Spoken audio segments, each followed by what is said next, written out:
स्वागत है आप सभी का एक नई वीडियो में। आज की वीडियो में मैं आप सभी को अभ्यास 12 के सभी क्वेश्चनों को सॉल्व कराऊंगा। यदि आप सभी को इस एक्सरसाइज के अंदर क्वेश्चन को करने में समस्या आ रही है या कोई क्वेश्चन आपको समझ में नहीं आ रहा है तो आपको इस वीडियो के अंदर उसका समाधान मिलेगा। इस वीडियो के अंदर मैं हर एक क्वेश्चन को बहुत बारीकी से समझाने वाला हूं। हर एक क्वेश्चन को इतनी बढ़िया तरीके से समझाएंगे हम कि आपको एग्जाम में मिले तो आप उसको बड़े आसानी से कर पाएं और पूरे में से पूरे अंक प्राप्त कर पाएं। तो चलिए इसके अंदर हम देखते हैं हमको निर्देश क्या दिया गया है और इसको किस प्रकार से सॉल्व करना है। तो सबसे पहले आपको निर्देश दिया गया है, निम्नांकित प्रश्नों में दिए गए विकल्पों में से सही विकल्प चुनकर रिक्त स्थान भरिए। तो यहाँ पर क्या करना है, आपको रिक्त स्थानों की पूर्ति करनी है। तो आप बोलेंगे सर यहाँ पर रिक्त स्थान कहाँ पर है, तो ये रहा रिक्त स्थान दिख रहा होगा आपको, खाली जगह, इसी को रिक्त स्थान बोलेंगे यहाँ पर। ठीक है, और इसके अंदर से देखिए आपको यहाँ पर का खा गा घ, इसके अंदर 4 ऑप्शन दिए गए हैं। इनमें से कोई सा आंसर सही है, लेकिन हमको अभी नहीं पता कौन सा सही है। सबसे पहले हमको यहाँ पर दिमाग लगाना होगा कि यहाँ पर आखिर आएगा क्या।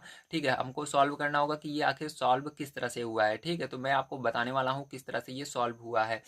तो देखिए यहाँ पर मैंने क्वेश्चन लिख लिया है, अब इसको हम हल करते हैं। ठीक है, तो ध्यान से देखिए, यहाँ पर आपको एक का गुणा भी इसी ऊपर वाली संख्या 3.50 में करना है, 10 का गुणा भी 3.50 में करना है और 20 का गुणा भी करके देखना है, जो आएगा वही आंसर होगा। ठीक है, तो चलिए यहाँ पर हम गुणा कर लेते हैं। तो ध्यान रखिएगा, आपको लिखना है 3.50 और इसके अंदर गुणा करना है 20 से। ठीक है, तो 20 से गुणा करते हैं। अभी आपको दशमलव भूल जाना है, यहाँ पर मान लीजिए आपका दशमलव है ही नहीं। ठीक है, तो आपको इस तरह से सोचना है कि यहाँ पर आपका दशमलव नहीं है। अब जैसे आप नॉर्मल सा गुणा करते हो, सबसे पहले उसी तरह करो। तो जीरो का तीनों में गुणा करोगे, जीरो जीरो जीरो आएगा। ठीक है, अब यहाँ पर क्रॉस लगा देंगे, मतलब इसके नीचे नहीं लिखना है। अब जी 2 का गुणा जीरो में करोगे, जीरो ही आएगा। अब यहाँ पर 2 पंचे 10, 10 का जीरो। ठीक है, और हासिल एक आ गई, 2 3 6 1 7। अब आपको क्या करना है, इसको सबको लिख लेना है। अब यहाँ पर लिखेंगे आप तो यहाँ पर हो जाएगा जीरो जीरो जीरो और ये 7। ठीक है, इतना है आपका। अब देखिए इसके अंदर आपको दशमलव लगाना है। दशमलव लगाना है तो आपने गुणा किया था, तो इसके अंदर कितने अंक पर दशमलव था, तो एक दो, 2 अंक पर दशमलव था। केवल इसी संख्या के अंदर दशमलव है, इसके अंदर नहीं है। ठीक है, तो 2 अंक पर था, दाईं तरफ से देखना है, एक दो, 2 अंक बाद था, तो इसके अंदर भी नीचे आपको एक दो, 2 अंक बाद लगा देना है। तो आपका आंसर क्या आएगा, 70.00। ठीक है, तो इस तरह से आपको इसको करना था, बहुत ही आसान है। तो इसके अंदर ऑप्शन नंबर आपका जो है खा वाला वो सही हो जाएगा। ठीक है, 70.00, ये खा नंबर का ऑप्शन जो है ये बिल्कुल सही है। इसी तरह से आपको सभी क्वेश्चंस करने हैं। तो चलिए सेकंड नंबर क्वेश्चन यहाँ पर हम कर लेते हैं। तो देखिए यहाँ पर कुछ इस प्रकार से आपको क्वेश्चन दिया गया था। अब इसको हम सॉल्व करेंगे। तो यहाँ पर क्या करेंगे, पहले 1 का गुणा इसके अंदर हुआ था, फिर 10 का गुणा इसी के अंदर हुआ तो ये आया। अब 12 का गुणा इसी के अंदर करना है, जो आएगा यहाँ पर लिखना है। तो चलिए 12 का गुणा इसके अंदर करते हैं। सबसे पहले इसको लिखेंगे संख्या को, तो यहाँ पर 2.25। ठीक है, 2 5 बटे में। ठीक है, यानी नीचे इसके 12 लिखना है, गुणा कर देना है। तो देखिए यहाँ पर आपको क्या करना है, ध्यान से देखिएगा। 2 का पहाड़ा पढ़ेंगे 5 बार, 10 आएगा, जीरो हो जाएगा। 2 दूनी 4, हासिल एक आई थी, 5 हो जाएगा। यहाँ पर आपका 2 दूनी 4, अभी आपको दशमलव नहीं लगाना, भूल जाना है दशमलव। ठीक है, यहाँ पर 2 दूनी 4। अब देखिए यहाँ पर क्रॉस का निशान लगाएंगे। अब यहाँ पर आपका 1 का पहाड़ा पढ़ना है, तो यही सेम आ जाएगा आपका यहाँ पर। तो यहाँ पर 5 आ जाएगा, यहाँ पर 2 आ जाएगा और यहाँ पर 2 आ जाएगा। ठीक है, तो देखिए 0 5 5 जोड़ोगे 10 और यहाँ पर 6 1 7 और यहाँ पर 2। ठीक है, तो यहाँ पर दशमलव कितने अंक पर लगेगा, तो यहाँ पर भी देखिए 2 अंक पर दशमलव था यहाँ पर, तो 2 अंक पर यहाँ पर भी लग जाएगा। तो यहाँ पर जो आपका आएगा आंसर यही आएगा। ठीक है, तो आपको लिख देना है 27.00। आपका क्या आएगा आंसर, 27.00 आएगा। ठीक है, तो आपको समझ में आ गया होगा किस तरह से करना है। चलिए इसके अंदर अब हम देखते हैं इसके आगे का क्वेश्चन किस प्रकार से होगा। तो इसके अंदर देखिए आपका तीसरा नंबर क्वेश्चन, इसके अंदर आपका 27.00 सही होगा। ठीक है, तो आप देखिए तीसरा नंबर क्वेश्चन इसके अंदर आपको दिया गया है कुछ इस प्रकार से। अब इसको भी हम चलिए कर लेते हैं। तो देखिए तीसरा क्वेश्चन कुछ इस प्रकार से आपको दिया गया था। ठीक है, 1 का गुणा इसके अंदर हुआ तो यही आया, 10 का गुणा इसी के अंदर किए तो ये आया। अब 5 का गुणा इसके अंदर करना है। ठीक है, तो इसको करने का 2 तरीका हो सकता है, या आप गुणा कीजिए। ठीक है, चलिए ये गुणा कर लीजिए, नहीं आप कंफ्यूज हो जाएंगे। ठीक है, तो गुणा हम कर रहे हैं तो गुणा ही करेंगे, नहीं तो आप सोचेंगे सर अलग अलग बताते हो। तो चलिए इसका गुणा करते हैं। ठीक है, तो इसके अंदर गुणा करेंगे तो इसको लिखेंगे सबसे पहले 1.25 गुणा कर देंगे किसका, 5 का, क्योंकि आपको 5 बराबर निकालना है। तो देखिए 5 25, 5 दूनी 10, हासिल 2 आई थी 12, हासिल फिर से 1 आ गई, 5 एक कम 5 एक 6। ठीक है, दशमलव कितने अंक पर लगेगा, इसके अंदर 1 अंक पर दशमलव लगेगा। तो 1 अंक पर, सॉरी 2 अंक पर, यहाँ पर देखिए 2 अंक पर है तो 1 2 अंक पर दशमलव लगाना है, तो 1 2 2 अंक पर यहाँ पर दशमलव लग जाएगा। तो अब आपका जो आंसर आएगा यही आएगा, 6.25। ठीक है, तो समझ में आया किस तरह से करना था, वेरी गुड। चलिए अब इसके बाद चलते हैं हम अपने 4 नंबर क्वेश्चन पर, देखते हैं इसको किस तरह से करना है। तो 4 नंबर क्वेश्चन आप सभी को दिया गया है, एक पाठशाला में 175 मीटर टाट रुपए 4.25 प्रति मीटर, मतलब 1 मीटर टाट अगर लें तो कितने की मिल रही है, 4.25 मीटर, 4.25 रुपए की मिल रही है। ठीक है, इस तरह से इसका मतलब ये हुआ। ठीक है, दर से खरीदा गया है। कुल टाट का मूल्य व्यवहार गणित द्वारा ज्ञात कीजिए, मतलब इसके अंदर आपको बताना है कि पूरे टाट, जैसे कि कितने मीटर टाट है, 1.75 मीटर टाट है, 1 मीटर टाट जो है वो कितने रुपए की मिल रही है, 4.25 रुपए की मिल रही है। ठीक है, अब आपको बताना है कि पूरी टाट कितने रुपए की मिलेगी, तो सिंपल सा इसका आपको इसके अंदर गुणा करना होगा, तो आपका आंसर आ जाएगा। तो चलिए सबसे पहले हम चलते हैं कॉपी पर, और इसके अंदर कुछ चीज़ें हैं जो लिखना भी पड़ेगा ना, डायरेक्ट थोड़ा ना ऐसे लिख कर देंगे, कुछ चीज़ें लिखनी भी तो पड़ती है ताकि हमको क्वेश्चन जो हमारा आंसर है वो देखने में अच्छा लगे। तो चलिए कॉपी पर चलते हैं, आपको क्या लिखना है उसको मैं बताता हूँ और उसके बाद इसको सॉल्व करते हैं। तो देखिए यहाँ पर आपको इस तरह से लिखना है, प्रति मीटर टाट का मूल्य, तो एक एक प्रति मीटर यानी 1 मीटर की बात हो रही है। ठीक है, आप एक भी लिख सकते हो या प्रति मीटर लिख सकते हो, चलो एक भी मैं यहाँ पर लिख देता हूँ। ठीक है, 1 मीटर लिखो या प्रति मीटर लिखो, ठीक, बात एक ही है। तो प्रति मीटर टाट का मूल्य कितना है, रुपये 4.25 है। ठीक है, कितना है, 4.25 रुपये है। अब आपको यहाँ पर 175 मीटर टाट का मूल्य, ये लाइन खींचाऊँ मतलब यही सेम चीज़ यहाँ पर लिख लेनी है। तो 175 मीटर टाट का मूल्य कितना होगा, तो उसके लिए क्या करना पड़ेगा, मैंने अभी बताया आपको। यहाँ पर हम क्या करेंगे, इसी के अंदर जो ये आपका रुपये 4.25 है, इसी के अंदर गुणा कर देते हैं इसका 175 का, जो आएगा वही क्या होगा, इसका करेक्ट आंसर होगा। ठीक है, तो चलिए अब गुणा करते हैं हम। तो यहाँ पर जब आप इसका गुणा करोगे तो आपका यहाँ पर देखिए, मैं गुणा करके ये आपको दिखा देता हूँ।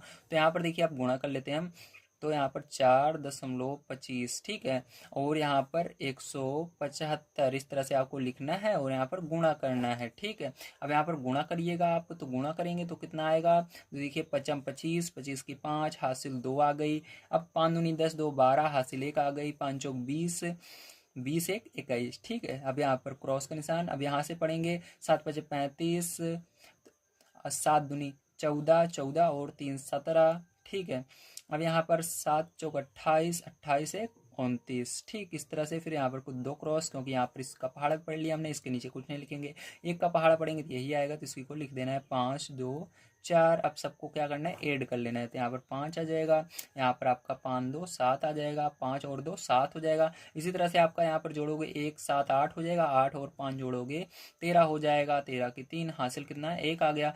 यहाँ पर 2 और 9 11 हो जाएगा, 11 और 2 13 और एक हासिल आई थी 14।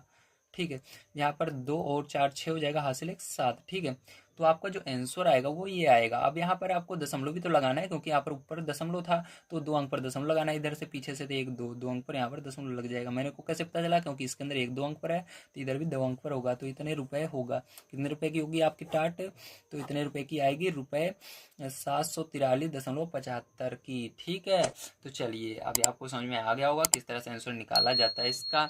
आपको इस तरह से, लेकिन इसका गुणा यहाँ पर नहीं करना है। ठीक है, एग्जाम में आपको इसका गुणा पीछे करना है, बस आपको आंसर यहाँ पर लिखना है। ठीक है, इसको रफ कार्य में कीजिएगा, जो आंसर है बस उसको यहाँ पर, इस जो यहाँ पर है इसको यहाँ पर लिख देना है बस। ठीक है, अब इसके आगे मैं डायरेक्ट आपको बताऊंगा, ये बस मैं आपको दिखाया था किस तरह से आखिर गुणा किया जाता है, क्योंकि बहुत सारे बच्चे होते हैं जिनको गुणा करना भी अभी नहीं आता है, उनके लिए मैंने इसको किया था। अब हम आपको समझा दिए किस तरह से गुणा होता है, अब हम बताएंगे कि किस तरह से करना है एग्जाम में डायरेक्ट। ठीक है, अब चलिए देखते हैं इसके बाद हम 5 नंबर का क्वेश्चन। तो देखिए 5 नंबर क्वेश्चन आप सभी को यहाँ पर दिया गया है, एक बोरे आलू का भार 79.750, क्या पढ़ेंगे इसको, 750 पढ़ेंगे, 750 नहीं पढ़ना है, 750 किलोग्राम है। ऐसे ही 151 बोरे आलू का भार व्यवहार गणित द्वारा निकालिए। तो आपको इसको क्या करना है, 171 बोरे आलू का भार निकालना है। तो सेम काम वही है, यहाँ पर भी करना है। एक बोरा का भार इतना है, तो 175 का अगर इसके अंदर 151 का इसके अंदर यदि गुणा कर दे तो हमारा निकल कर आ जाएगा। ठीक है, तो उससे पहले हमको कुछ स्टेटमेंट भी लिखना पड़ेगा, चलिए यहाँ पर लिख लेते हैं और उसके बाद इसका गुणा करते हैं। तो देखिए यहाँ पर एक बोरे आलू का भार आपको दिया गया है 79.750 किलोग्राम है। ठीक है, अब इसी तरह से आपको यहाँ पर 151 बोरे का बताना है, 151 बोरे आलू का भार, इसको सेम यहीं पर लिख लीजिएगा। भार बताना है तो उसका लिए क्या करना होगा, उसके लिए मैंने जैसे आपको बताया था क्या करना पड़ता है, आपको इसी के अंदर इसका गुणा करना पड़ेगा। तो यहाँ पर हम क्या करेंगे, इस 79.750 के अंदर हम गुणा कर देंगे 151 का, ठीक है। किसका गुणा कर देंगे? 151 का गुणा कर देंगे। तो यहाँ पर जब आप इसका गुणा करोगे तो जो आएगा वही आंसर हो जाएगा। जब आप इसका गुणा करोगे इसके अंदर तो आप गुणा कर लीजिएगा इसको पीछे, जो मैंने अभी बताया था यहाँ पर गुणा नहीं करना है, ठीक। वो तो मैंने आपको समझाने के लिए बताया था, उसको पीछे रफ कार्य में आपको करना है। उसके बाद जो आंसर आता है यहाँ पर लिखना है। तो वहाँ पर आपको गुणा करेंगे तो आपका आएगा, यहाँ पर आएगा 12,000, ठीक है, 12,042। क्या आएगा? 12,042.250 किलोग्राम आएगा, ठीक है। क्या आएगा? इतना आएगा। इसको आपको गुणा करके निकालना होगा, ठीक है। तो यहाँ पर मैंने बता दिया आपका, तो ये आंसर होगा आपका। इसके बाद चलिए हम देखते हैं अपना 6 नंबर का क्वेश्चन किस प्रकार से करना है।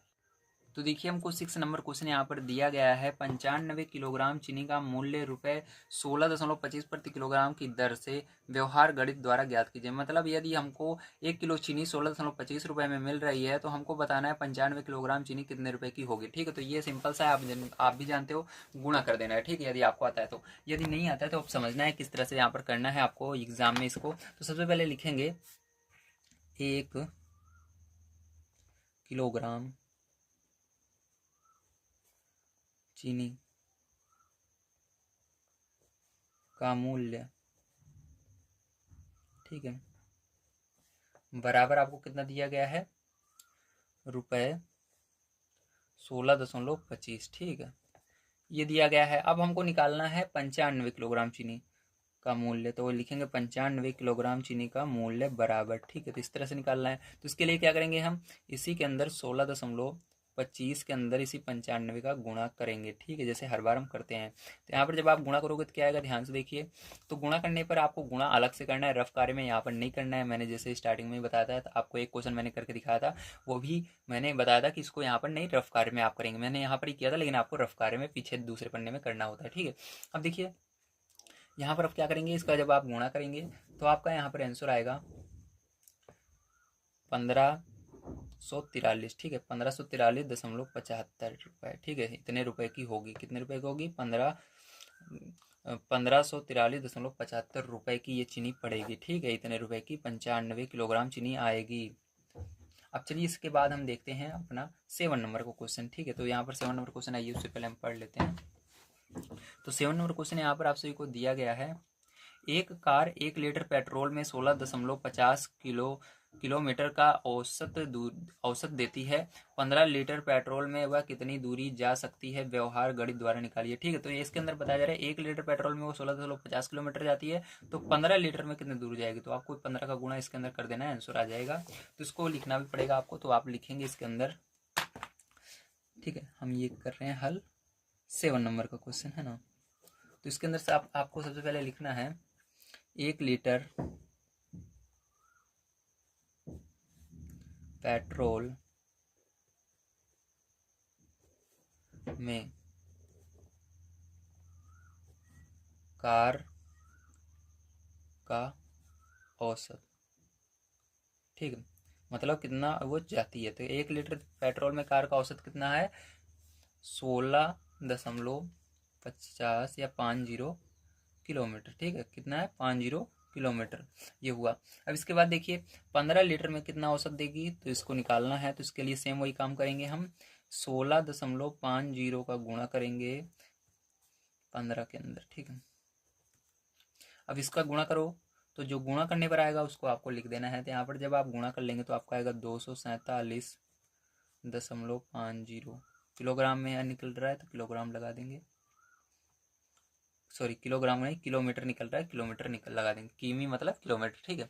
तो आज की वीडियो में मैंने आप सभी को अभ्यास 12 के सभी क्वेश्चनों को सॉल्व करा दिया है। यदि आप सभी को अभ्यास 12 के सभी क्वेश्चनों को समझा है और आप सभी को इसको अच्छी तरीके से किया है और आपको वीडियो पसंद आया तो चैनल को सब्सक्राइब कर सकते हो, वीडियो को लाइक कर सकते हो, अपने दोस्तों तक शेयर कर सकते हो।